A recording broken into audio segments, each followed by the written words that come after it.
সমতল থেকে পাহাড়ে উঠছি, তার যে এক্সাইটমেন্টটা দারুণ লাগে। কিন্তু পাহাড়ে চড়াই শুরু হয়ে গেছে, পাহাড়ের কার্ভ এবার তোমরা দেখতে পারবে। বাপরে বাপ, কি জাইগান্টিক পাহাড়, তার মধ্যে এরকম ধস। গাছপালাগুলো কিন্তু সদ্য পড়েছে, একদম তরতাজা গাছ, দেখেই কিন্তু বোঝা যাচ্ছে। দেখো গাছের পাতাগুলো কিন্তু এখনো শুকায়নি। ওই দিকের ভ্যালিটা দেখো শুধু, এরকম পাহাড়, দুদিক থেকে এরকম পাহাড়, আর মাঝখান দিয়ে একটা সরু নদী বয়ে যাচ্ছে। আর ওইদিকে পাহাড়ের মাথায় চূড়ায় পুরো মেঘ, সাদা সাদা মেঘ হয়ে আছে। আর এখান থেকে এরকম রাস্তা, অলকনন্দা ভাগীরথী মিলিয়ে সঙ্গমস্থল তৈরি হচ্ছে, সেটাকে বলছে দেবপ্রয়াগ। কোথা থেকে ভাই, কোথা থেকে? কলকাতা কোথা থেকে? সিঙ্গুর। ও তো সব তোমাদের পিছনেও তো সব ছেলেমেয়েরা আছে। আমরা দেখেই বুঝে গেছি যে আমাদের কলকাতার লোক হবে।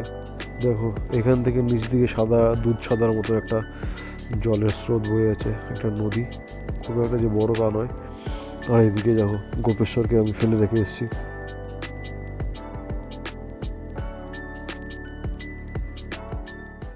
গুড মর্নিং সবাইকে, গুড মর্নিং। 5:30 বেজে গেছে, আমি সকাল 5টার সময় উঠেছিলাম। এখন একটু যাবো, স্নান করতে যাবো। দেখো সকালবেলা সুন্দর অবস্থা। দেখি এখানে বাইকটা নিয়ে একটু স্নান করে আসি, একটু আশেপাশে ঘুরে আসি, তারপরে মা গঙ্গায় এসছি তো স্নান তো করতেই হবে, বাড়ির দুয়ারে এসছি তো পাপ মোচন না করলে হবে। স্নান করবো, স্নান করে তারপরে এসে হোটেল ছেড়ে দিয়ে তারপরে এখান থেকে বেরোবো।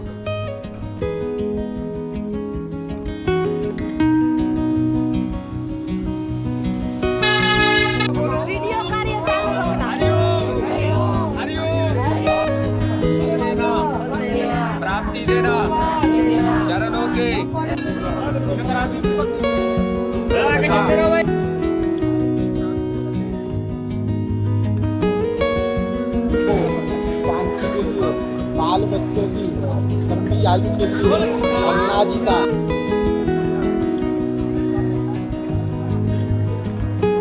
गंगे मैया, विष्णु भगवान हमारी यात्रा सफल करना, हमारे घर में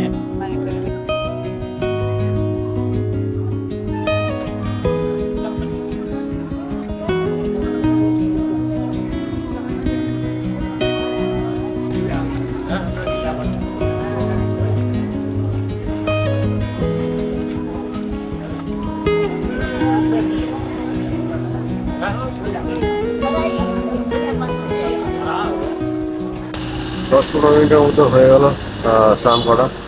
এখান থেকে স্নান করা হয়ে গেছে, এখান থেকে এখন বেরিয়ে যাবো। বেরিয়ে গিয়ে সব জিনিসপত্র গুছিয়ে পেমেন্ট করে এখান থেকে চলে যাবো উখি মঠের দিকে।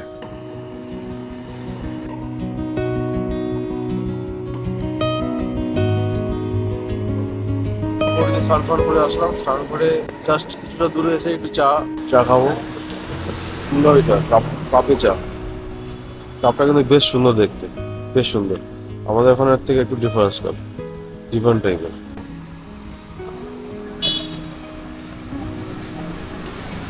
এক ভার চা,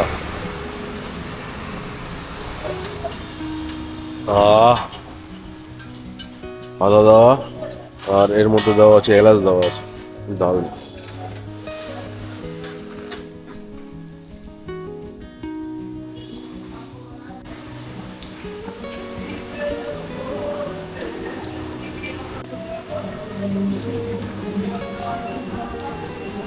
কি একটা বাজে পরিস্থিতি, উঠে গেছিলাম সকালবেলা 5টার সময় উঠে ফ্রেশ হয়ে চলে গেছিলাম গঙ্গা ঘাটে, হারকি পৌরি ঘাট, ফেমাস হারকি পৌরি ঘাটে। স্নান টান করলাম, স্নান টান করার পরে দেখছি বৃষ্টি নেমেছে।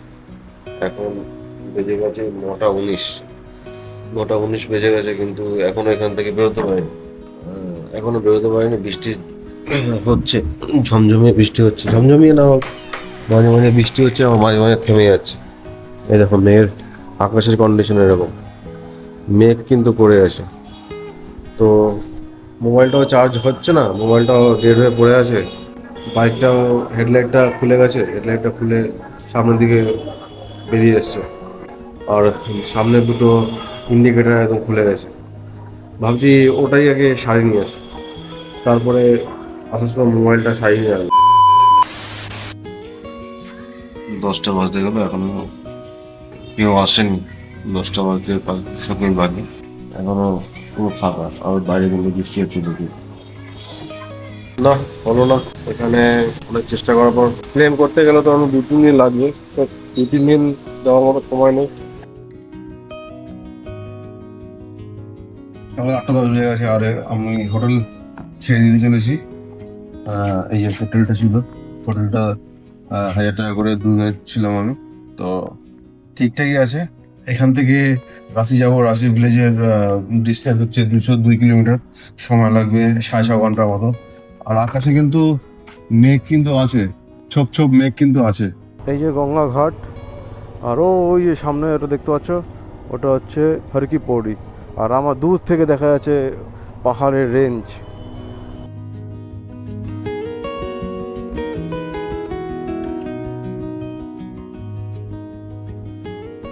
ওই দেখো দূর থেকে পাহাড়ের রেঞ্জগুলো দেখা যাচ্ছে। হরিদ্বার থেকে বেরোচ্ছি, সামনে ঋষিকেশ।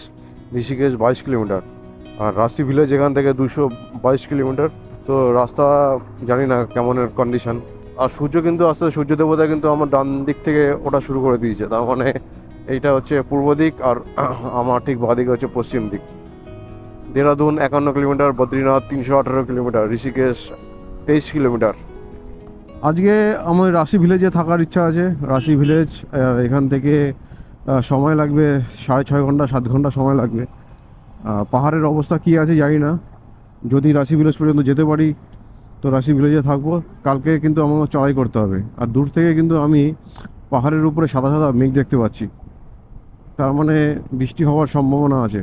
ভগবান ভগবান করুক কিন্তু বৃষ্টি না হয়। ভগবান, অনেক বৃষ্টি হয়েছে, আর যেন না হয়।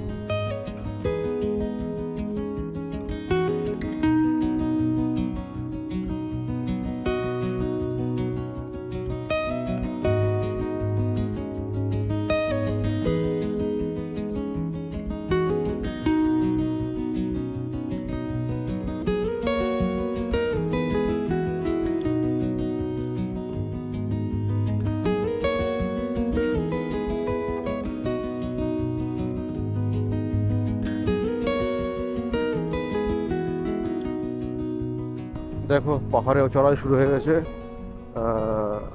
এই যে ট্রানজিশনটা, সমতল থেকে পাহাড়ে উঠছি, তার যে এক্সাইটমেন্টটা দারুণ লাগে কিন্তু, তার যে আনন্দটা কিন্তু দারুণ লাগে। এই যে সমতল দেখেছো, সব সমতল কিন্তু। এই যে আমার সামনে এই গাছ হচ্ছে পাহাড়ের গাছ। তো পাহাড়ে চড়াই শুরু হয়ে গেছে, পাহাড়ের কার এবার তোমরা দেখতে পারবে। বন্ধুরা, good morning once again, welcome back to my channel. তো চ্যানেলে সবাইকে স্বাগত জানিয়ে শুরু করলাম ব্লগটা। শুরু হয়েছে ব্লগটা অনেকক্ষণ আগেই।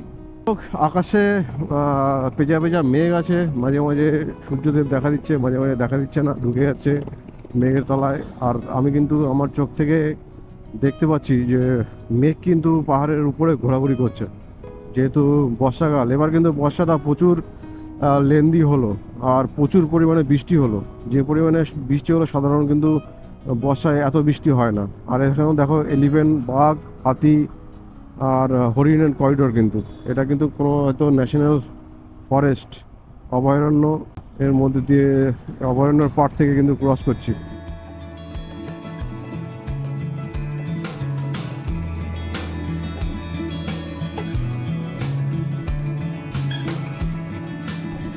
দেবপ্রয়াগ 86, কেদারনাথ 353, সরি 300 নয় 253। এই যে আমার বাঁ দিক দিয়ে চলে গেল ঋষিকেশের রাস্তা, আর আমি চলে যাব উকি মঠের দিকে, রাঁচি ভিলেজ।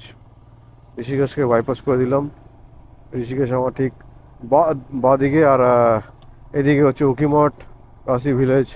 পাহাড় স্টার্ট, ওই দিকে দেখো পাহাড়টা কত সুন্দর, কত সবুজ সবুজ, পুরো একদম জঙ্গল, মানে ডেন্স ফরেস্ট।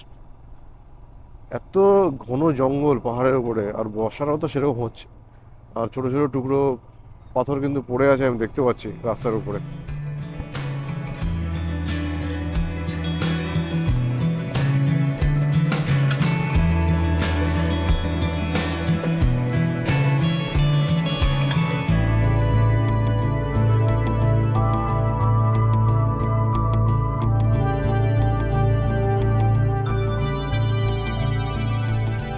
জায়গায় জায়গায় কিন্তু এরকম সিসি ক্যামেরা দেওয়া আছে। ওভার স্পিডিংয়ে কিন্তু পয়সা চালান কেটে যেতে পারে। তো সাবধানভাবে আমাকে চালাতে হবে, দেখে শুনে চালাতে হবে যাতে কোনো চালান না কাটে। শুরু হয়ে গেছে কার্বি রাস্তা, শুরু হয়ে গেছে কার্ভ। অনেক দিন পরে কিন্তু এরকম পাহাড়ে কার্ভে চালাচ্ছি। লাস্ট চালিয়েছি নেপালে। নেপালে তো গত বছর হয়ে গেছে নভেম্বরে চালিয়েছিলাম। আর আমার বাঁদিকে দেখো নেট দিয়ে পাহাড়টাকে পুরো কভার করে রাখা হয়েছে যাতে স্লাইড করে পাহাড় কিন্তু যাতে পড়ে না যায়। আমার সামনে কিন্তু এরকম পাহাড় ধসে যে পড়েছে তার নিদর্শন দেখো গত রাতে। বাপরে বাপ, কি জায়গান্টিক পাহাড়, তার মধ্যে এরকম ধস। গাছপালাগুলো কিন্তু সদ্য পড়েছে, একদম তরতাজা গাছ, দেখেই কিন্তু বোঝা যাচ্ছে।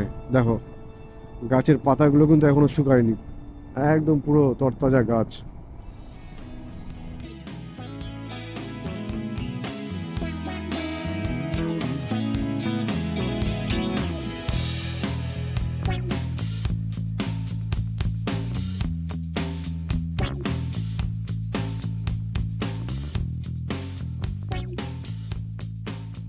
এই উখি মঠ থেকে কিন্তু দুদিকে যাওয়া যায়। একদিকে হচ্ছে সোনপ্রয়াগের দিকে যাওয়া যায় কেদারনাথ, আর আরেকদিকে হচ্ছে যাওয়া যায় হচ্ছে মদমহেশের দিকে। আর রুদ্রনাথ যেতে হবে, কিন্তু রুদ্রনাথ চোপতা ভ্যালি হয়ে যেতে হবে গোপেশ্বর হয়ে। ওখান থেকে কিছুটা বাইকেও যাওয়া যায়, কিছুটা বাইকে যাওয়ার পরে তোমাকে হেঁটে যেতে হবে। তারপরে যেতে হবে কল্পেশ্বর। কল্পেশ্বরে যেতে উর্গম ভ্যালি হয়ে যেতে হবে কল্পেশ্বরের ডিস্টেন্স, পায়ে হাঁটা ডিস্টেন্স 4 কিলোমিটার। আর সবচেয়ে বেশি যে ডিস্টেন্স সেটা হচ্ছে রুদ্রনাথ, 24-25 কিলোমিটার।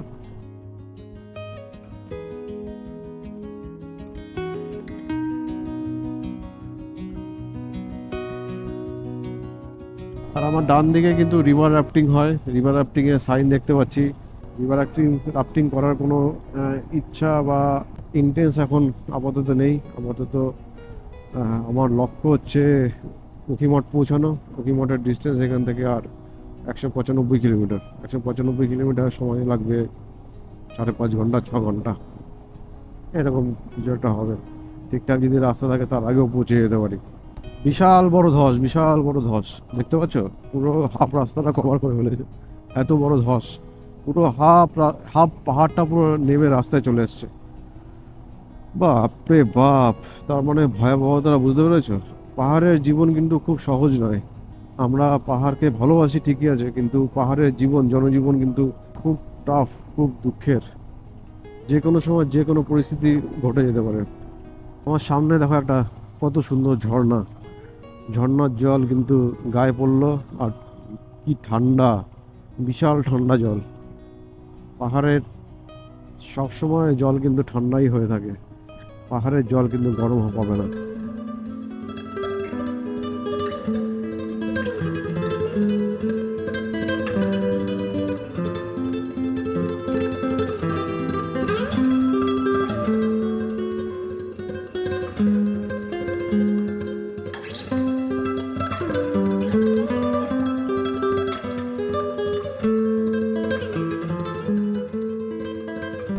আমার ডান দিক থেকে কিন্তু বয়ে চলেছে মা গঙ্গা। এখান থেকে শ্রীনগর দেখাচ্ছে 69 কিলোমিটার। শ্রীনগর কিন্তু উত্তরাখণ্ড এক শ্রীনগর আছে। গৌরীকুণ্ড দেখাচ্ছে 178, আর বদ্রীনাথ 263। ডান দিকে চলেছে মা গঙ্গা বয়ে নিচের দিকে চলে যাচ্ছে।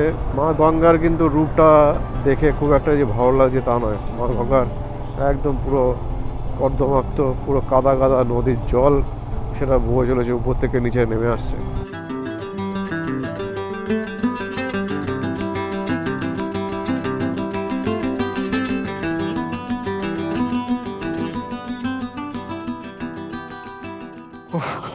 ওই দিকটা দেখো, ওই দিকের ভ্যালিটা দেখো শুধু। এরকম পাহাড়, দুদিক থেকে এরকম পাহাড়, আর মাঝখান দিয়ে একটা সরু নদী বয়ে যাচ্ছে। আর ওই দিকে পাহাড়ের মাথায় চূড়ায় পুরো মেঘ, সাদা সাদা মেঘ হয়ে আছে। আর এখান থেকে এরকম রাস্তা। কি সুন্দর দৃশ্য, কি সুন্দর দৃশ্য। আমাদের কিন্তু আরও উপরে উঠতে হবে, আমাদের কিন্তু ওই মাথায় যেতে হবে। তো চলো, এখানে আর বেশিক্ষণ দাঁড়াবো না। আমি কিন্তু ওইখান থেকে ঘুরে ঘুরে ঘুরে ঘুরে ঘুরে এসেছি। কর্ণপ্রয়াগ এখান থেকে 118 কিলোমিটার, যোশীমঠ 203 আর বদ্রীনাথ 246। কর্ণপ্রয়াগ হয়ে যেতে হবে, কর্ণপ্রয়াগ আসবে।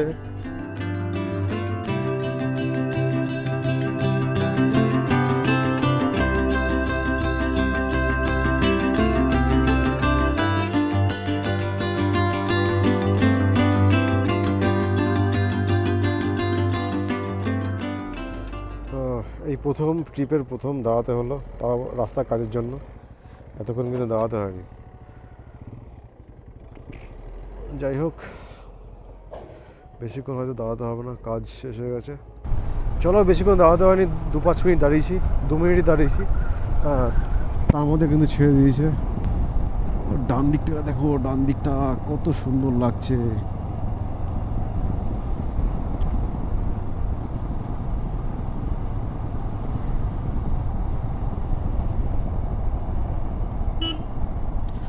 যতটা ভেবেছিলাম যে রাস্তা খারাপ হবে, ততটা কিন্তু রাস্তা খারাপ নয়। রাস্তা কিন্তু মোটামুটি ঠিকঠাকই আছে। আজকে যদি উখিমঠ থেকে রাশি ভিলেজ পর্যন্ত যেতে পারি, রাশি ভিলেজে কিন্তু থাকবো। রাশি ভিলেজে থেকে কাল কিন্তু সকালবেলা শুরু করব যাত্রা। হট করে দেখছি পায়ের ব্রেকটা লাগছে না, সুন্দর করে পাম্প করতে হচ্ছে, তারপরে লাগছে। তার মানে কি ব্রেক কয়েলটা কি শেষ হয়ে গেল নাকি? দেখতে হবে, ব্রেক কয়েলটা রিফিল করাতে হবে। কোথাও একটা গ্যারেজ দেখে দাঁড়াতে হবে। 2-3 বার পাম্প করার পর লাগছে। এখান থেকে ব্রেকটা দেখিয়ে দিলাম। ব্রেকটা একটু গরম হয়ে গেছে বলে ব্রেকটা একটু কম লাগছিল। বলছে ঠান্ডা হয়ে গেলে ব্রেক আবার ঠিকঠাক লাগবে। দেবপ্রয়াগে ঢুকে গেছি। হ্যাঁ, আর বদ্রীনাথ, কেদারনাথ সব সামনে। যোশীমঠ সামনে, যোশীমঠ 181, কেদারনাথ 143 আর বদ্রীনাথ 227 কিলোমিটার। এখানে কোথাও একটা খাবার দোকান থাকলে খেয়ে নেবো একবারে, যখন দাঁড়িয়েছি। আর এটা হচ্ছে দেবপ্রয়াগ সঙ্গমস্থল। বাপরে বাপ! অলোকনন্দা আর ভাগীরথী দুটো সঙ্গমস্থল। এটা অলোকনন্দা আর ভাগীরথী মিলিয়ে সঙ্গমস্থল তৈরি হচ্ছে, সেটাকে বলছে দেবপ্রয়াগ। একটা জল দেখো কত কাদা, আর এটা কিন্তু সবুজ সবুজ একটা জল আসছে কিন্তু। আর শহরটা এরকম সুন্দর একটা শহরের এখান থেকে দেখা যাচ্ছে। সঙ্গমস্থলটা কত সুন্দর লাগে না? দেবপ্রয়াগ বেরিয়ে যায়, দেবপ্রয়াগ থেকে বেরিয়ে যাই। দেবপ্রয়াগ থেকে বেরিয়ে গিয়ে কোথাও একটা দাঁড়িয়ে খাই গিয়ে। তো একটা রেস্টুরেন্ট টাইপের দেখলাম, রেস্টুরেন্টটা একটু দাঁড়িয়ে খাওয়া দাওয়া একটু করি। খিদে পেয়েছে। কটা বাজে এখন বেজে গেছে 12টা 10 বেজে গেছে। তো আপাতত একটু খাওয়া দাওয়া করি, খাওয়া দাওয়া করে তারপরে একটু রেস্ট নেবো, 1/2 ঘন্টার মতো রেস্ট নেবো, তারপরে বেরিয়ে যাবো এখান থেকে। 170 টাকা বিল হলো, একটা থালি, একটা জলের বোতল। এখান থেকে রাশি ভিলেজ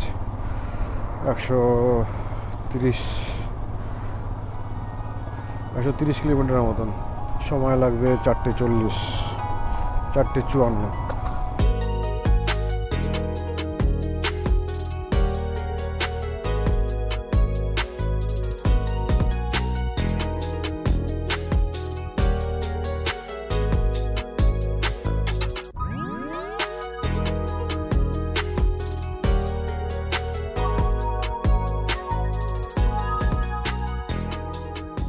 হাফ ট্যাঙ্কের নিচে নেমে এসছে পেট্রোল কিন্তু আমাকে একটু ভরাতে হবে।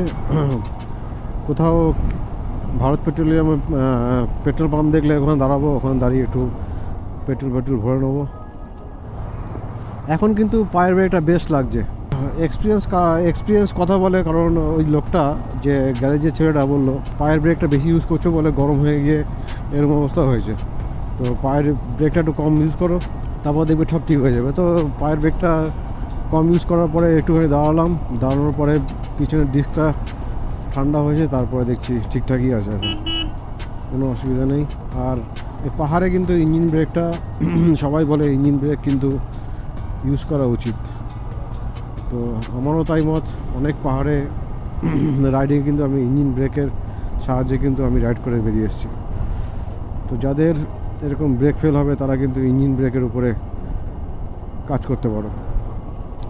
সেক্ষেত্রে কিন্তু ব্রেকের থেকে কিন্তু অনেক সেফ বেশি হবে, সেফটিটা বেশি কিন্তু। নিচে একটা লোহার ব্রিজ, কত সুন্দর লোহার রাস্তা এখানে যাচ্ছে, অনেকটা কেদারনাথের একটা বাইপাস রাস্তা আছে ওইটার মতো লাগছে।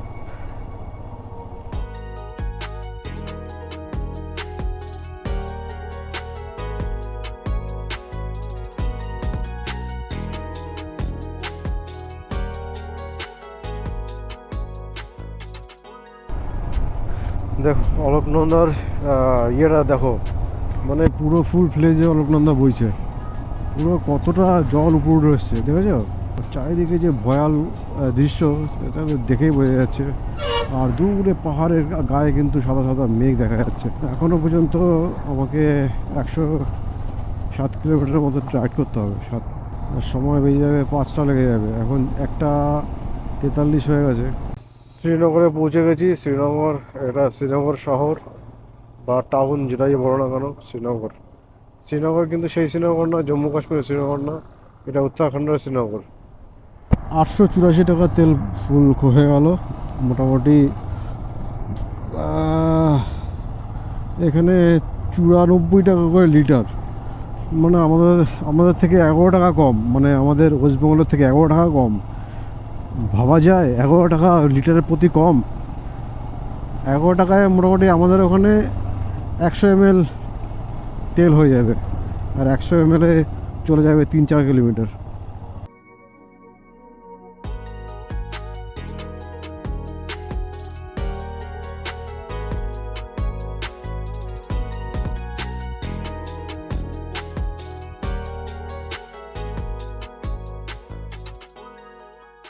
কলকাতা থেকে পায়ে হেঁটে বাঘ নিয়ে এসছে। আমাদের এই বাঘ কিন্তু শুধুমাত্র কলকাতায় এরকম দেখা যায়।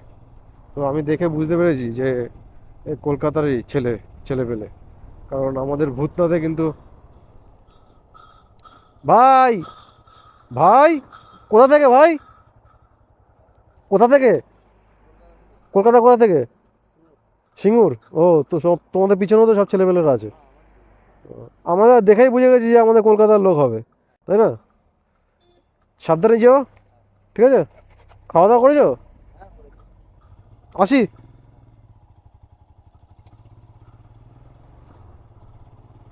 যা কলকাতার লোকজন দেখলে কিন্তু ভালোই লাগে। ধারী দেবী টেম্পল, ওই যে একদম পুরো নদীর মাঝখানে যে মন্দিরটা, ওইটা হচ্ছে ধারী দেবী টেম্পল। এই মন্দিরটার একটা ইতিহাস হচ্ছে, ওই মন্দিরটাকে 2013 সালে সরানোর চেষ্টা করেছিল, সরিয়ে অন্য জায়গায় স্থাপন করার চেষ্টা করেছিল। আর সেই অভিশাপেই সেই 2013-তে বিশাল যে প্রলয়টা এসেছিল কেদারনাথে, বন্যাটা হয়েছিল, কেদারনাথে যে বাদল যে ফেটেছিল, মান্যতা আছে এইখান থেকে নাকি এই ধারী দেবী টেম্পলকে সরানো যাবে না। তো সরানোর চেষ্টা করাটাই অন্যায় হয়েছিল। ভগবান যে কত রূপে দেখা দেয় তার কিন্তু ছোট ছোট নিদর্শন কিন্তু আমরা প্রতিনিয়ত পাই। কেউ আমরা বুঝি, আবার কেউ আমরা বুঝি না। ধারী দেবী, জয় মা ধারী দেবী, জয় মা জয় মা। হাতে খুব একটা যে সময় আছে তা নয়, খুব। তো এবার আর পারলাম না দর্শন করতে, মা ক্ষমা করো। আবার যখন আসবো হয়তো তখন নিশ্চয়ই দর্শন করব, ক্ষমা করে দিও মা। আর প্রকৃতিকে বাঁচিয়ে রেখো মা। অলকনন্দা নদীর জল দেখেছো কত হাইটে জল উঠে এসছে, বাপরে বাপ, বাপরে। ঠান্ডা একটা হাওয়া দিল, ঠান্ডা কিন্তু হাওয়া লাগছে। নদীর জলের যে হাওয়াটা, নদীর জল থেকে যে ঠান্ডা ভাবটা, সেটা কিন্তু উঠে গায়ে লাগছে কিন্তু। আর মাঝখানে দেখো পুরো নদীর চড়া পড়ে গেছে, চড়া একটা দ্বীপ টাইপের হয়ে গেছে। এত উপর থেকে পলি মাটি বয়ে এসছে না, ওই জায়গাটা থেকে জল বইছে, আর কিন্তু এই জায়গাটাতে জল পলিটা জমে একটা দ্বীপ টাইপের সৃষ্টি হয়েছে। দারুণ সুন্দর লাগছে, দারুণ। এসব জিনিসগুলো উপভোগ করতেই তো এসছি এখানে। পা দিয়ে খাইটা দেখেছো, পুরো একদম প্রায় 100 ফুটের নিচে, 100 ফুটের থেকে বেশি হবে, আর নিচে চলে গেছে খাতটা জায়গা।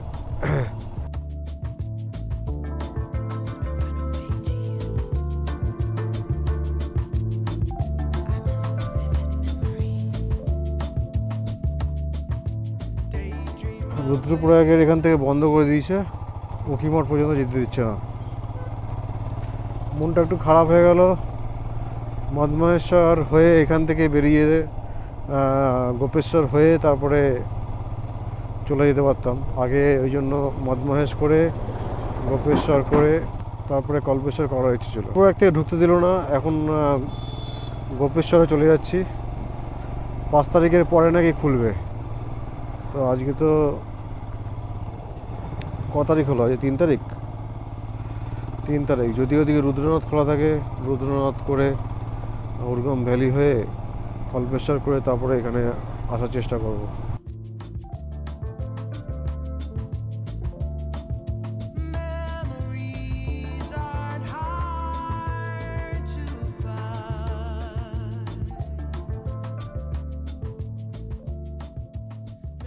জায়গাটা দেখো কত সুন্দর লাগছে, আর আমার পাশ দিয়ে হচ্ছে টানেল বেরোচ্ছে। কোনো সুন্দর জায়গা এখন সুন্দর মনে হচ্ছে না, যতক্ষণ না বুঝতে পারছি, জায়গায় পৌঁছাতে পারছি আর পৌঁছে দেখতে পাচ্ছি যে আমি আজকে ওখানে যেতে পারবো। 5 তারিখের আগে তো মদমহেশ যেতে দেবে না। 5 তারিখে আমাকে ওয়েট করতে হবে। আমার ছুটি হচ্ছে 13 তারিখ পর্যন্ত। 5 তারিখের পরে খুলবে। অন্তত কল্পেশ্বর আর রুদ্রনাথটার মধ্যে পড়ে নি। in the ice at the toe in tie-dye. Wonder where this fairy came from. She's from heaven. Heart size of the Amazon. Hand steady, hair long. Holding fire. অনেকক্ষণ ধরে চালাচ্ছি, 2-1 জায়গায় দাঁড়িয়েছিলাম, রোড ক্রস ছিল বলে। যে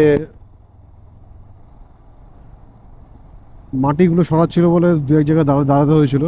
তাছাড়া কিন্তু মোটামুটি রোড কিন্তু চলার মতনই আছে।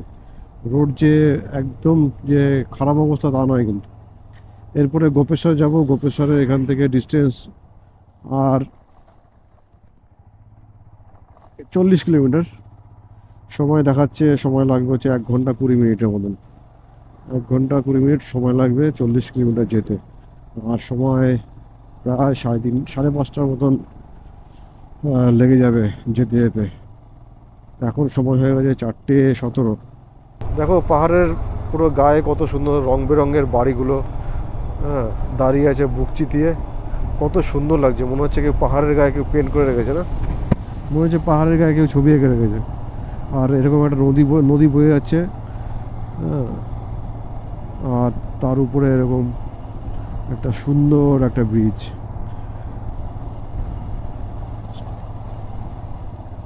পোখারি আমার বাঁদিকে, বদ্রীনাথ, ভ্যালি অফ ফ্লাওয়ার সব সোজা। অলকনন্দা আর পিন্ডারি রিভার মিলে হচ্ছে কর্ণপ্রয়াগ হয়েছে। কর্ণপ্রয়াগ নিচে, এটাকে বাইপাস করে ডান দিক থেকে উঠে গেলাম। এই ডান দিক থেকে উঠে গেলাম আর নিচে কর্ণপ্রয়াগকে আমরা ফেলে রেখে উপর দিকে উঠছি। এরপরে হচ্ছে নন্দপ্রয়াগ আসবে। নন্দপ্রয়াগের পরে আছে গোপেশ্বর।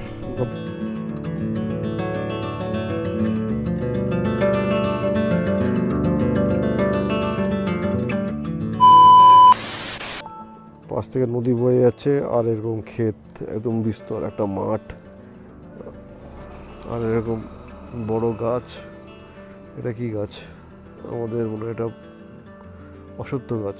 অশ্বত্থ গাছের নিচে এরকম মন্দির, আর এখানে আড্ডা মারছে লোকজন, পাড়ার লোকজন আড্ডা মারছে। শান্ত পরিবেশ, কোনো কোলাহল নেই, কিছু নেই। আর দূর থেকে ওখান থেকে নদীর call call call call call call call জলের আওয়াজটা বয়ে যাচ্ছে। চলো, আমার এখনো 1 ঘন্টার মধ্যে রাইড করতে হবে। 1 ঘন্টা রাইড। জায়গাটা দেখেছো কত সুন্দর, একটা ছবি তুলে নিই।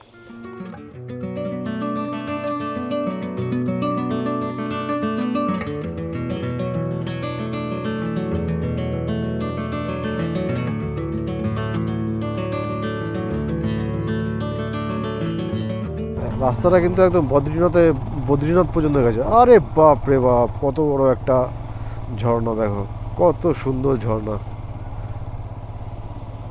নন্দপ্রয়াগ, এটা নিচে যেটা আছে সেটা হচ্ছে নন্দপ্রয়াগ।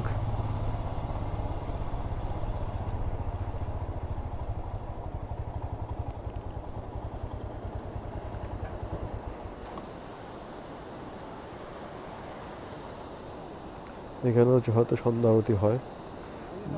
হ্যাঁ नंदप्रयाग घाट तो नंदप्रयाग घाट हाँ नंदप्रयाग घाट नंदप्रयाग ও সামনে না নন্দপ্রয়াগ ঘাট এই যে এটা আর উনি বললো সামনে হচ্ছে নন্দপ্রয়াগ যেটা আমরা বলি নন্দপ্রয়াগ আর সাগর ভিলেজ 14 কিলোমিটার সময় লাগবে 31 মিনিট 6টা বেজে যাবে যেতে যেতে সাগর ভিলেজই হচ্ছে লাস্ট মানে কোনো ভিকেল যায় সেটা 2 চাকা হোক আর 4 চাকা হোক সাগর ভিলেজটা হচ্ছে লাস্ট ওইখান থেকে তোমার হাঁটা শুরু হবে হাঁটা শুরু করে পৌঁছাতে হবে রুদ্রনাথ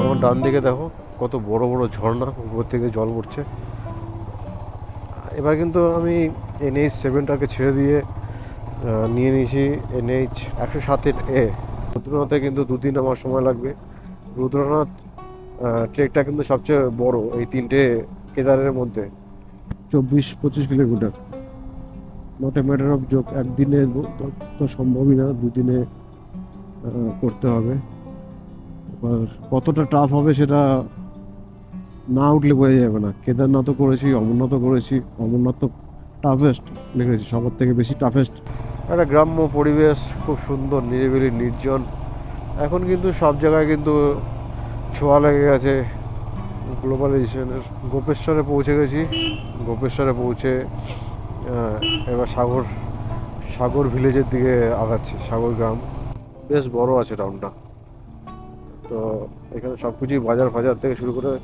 সব কিছুই আছে চলো দেখি সাগর ভিলেজ পর্যন্ত আমার একদম পিছন দিকে যে রাস্তাটা চলে গেছে সেটা হচ্ছে বদ্রীনাথ আর কেদারনাথ রুদ্রনাথ আর এখান থেকে 24-25 কিলোমিটার সাগর ভিলেজ পর্যন্তই গাড়িটা যাবে তারপরে আর যাবে না দেখো এখান থেকে নিচ দিকে দুধ সাদার মতো একটা জলের স্রোত বয়ে আছে একটা নদী খুব একটা যে বড় তা নয় আর এদিকে দেখো গোপেশ্বরকে আমি ফেলে রেখে এসেছি গোপেশ্বরকে ফেলে রেখে এখন সাগরের দিকে যাচ্ছি সাগর ভিলেজ তো এখান থেকে একটুখানি ছবি তুলবো সামনের পাহাড়টা দেখো কি জায়গান্টিক লাগছে কি বিশাল লাগছে আর তার সঙ্গে এরকম মেঘে মানে সোনো যেরকম পড়ে থাকলে যেরকম লাগে না ঠিক সেরকম লাগছে মানে কেউ সাদা তুলি দিয়ে কেউ এঁকে রেখেছে সাদা মেঘ কিন্তু ঘিরে ধরেছে পাহাড়টাকে দেখেছো